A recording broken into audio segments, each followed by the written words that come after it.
предлог владиниот кабинет и програмата се доставени до собранието. Се прават последните подготовки за утрешната седница која е закажана за 11 часот за избор на техничка влада. Откако шефот на државата му го врачи мандатот на досегашниот собраниски спикер, Џафери порача дека врз основа на законите и уставот, преговорите за состав на преодната влада ќе се одвивале соодветно на политичката потреба и состојбата во државата. Мандаторот Талат Џафери според рокот ги прими сите предлози од политичките партии за министри, заменици и дополнителни заменици министри. Денес ќе ги достави до претседателот на собранието Јован Митревски, отворајќи го патот да се свика седница за избор на техничка влада.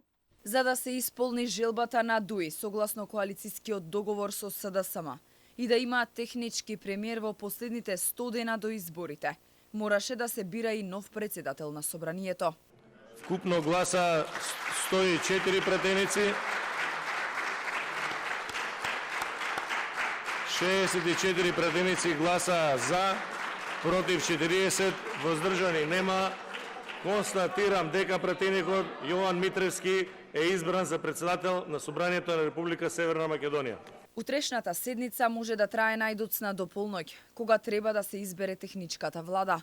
Иако седниците за избор на влада може да траат и по 2 дена, не се очекува пробивање на роковите, бидејќи утре е 100-тиот ден пред парламентарните избори, закажани за 8 мај. Парламентарното мнозинство треба да обезбеди 61 пратеник кој ќе гласа за техничката влада. ВМРО ДПМН нема да даде поддршка, но најавија дека нивното учество ќе било со цел да обезбедат фер и демократски избори и да спречеле евентуални неправилности.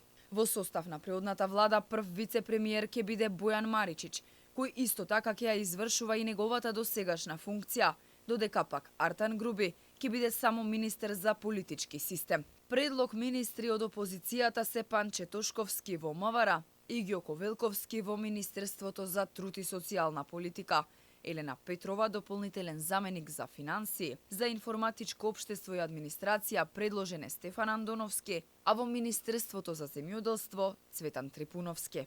Техничката влада се бира согласно договорот од Пржино, подпишан на 2 јуни во 2015 година, како механизам за надминување на тогашната политичка криза. Опозицијската ВМРО ДПМН подолго време бараше укинување на пржинската влада, но власта не сакаше да слушне за такво нешто. Калкулациите околу техничката влада и политичките надмудрувања траја повеќе од 2 месеци.